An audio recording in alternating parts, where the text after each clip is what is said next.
is visiting China this week for what looks to be this fourth summit with President Xi Jinping. The unannounced visit comes amid reports that Pyongyang and Washington are preparing for a second meeting between Kim and President Donald Trump. Earlier, we spoke to our Asia-based correspondent, Bruce Harrison.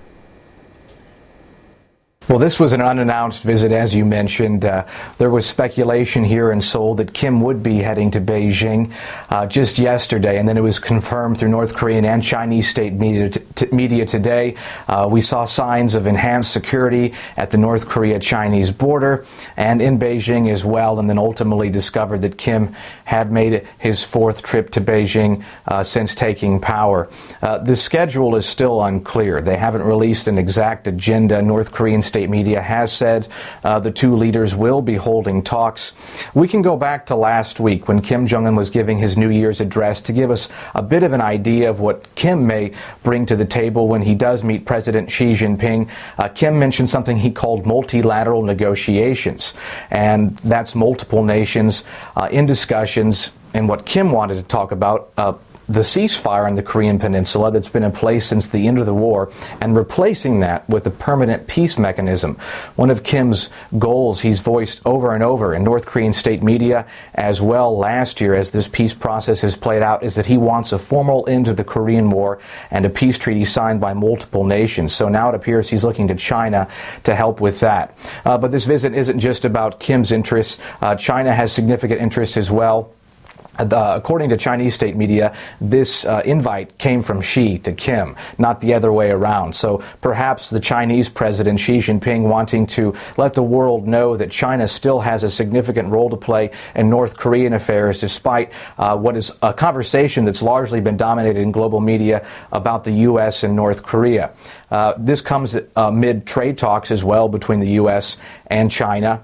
And Xi may be trying to leverage North Korea in those discussions as well. Perhaps if he can nudge Pyongyang towards some concessions that would please the U.S., Washington may take a more positive role in Beijing's mind when it comes to the trade negotiations and this brewing trade war between those two countries. Well, I was going to ask, Bruce, to what extent will these talks between the two leaders from China and North Korea, to what extent will they help to preempt any future meeting between North Korea and the United States?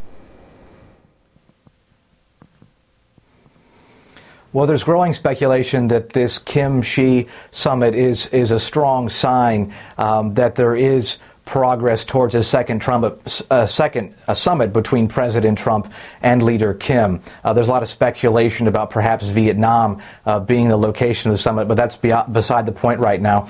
If we look at 2018, before Kim and Trump met in June last year, Kim traveled to Beijing to meet with President Xi Jinping. He met again with the Chinese president after. So it does seem that Kim Jong-un, when there is a situation arising where he will meet the U.S. president, he is seeking advice or some sort of counsel with the Chinese government. They have a strong relationship. They're traditional allies. I believe 90% of exports from North Korea go to China. So Kim definitely relies on the Chinese government to keep his country flowing. So once again, a strong sign that this may precede a potential summit between President Trump and North Korean leader Kim Jong-un.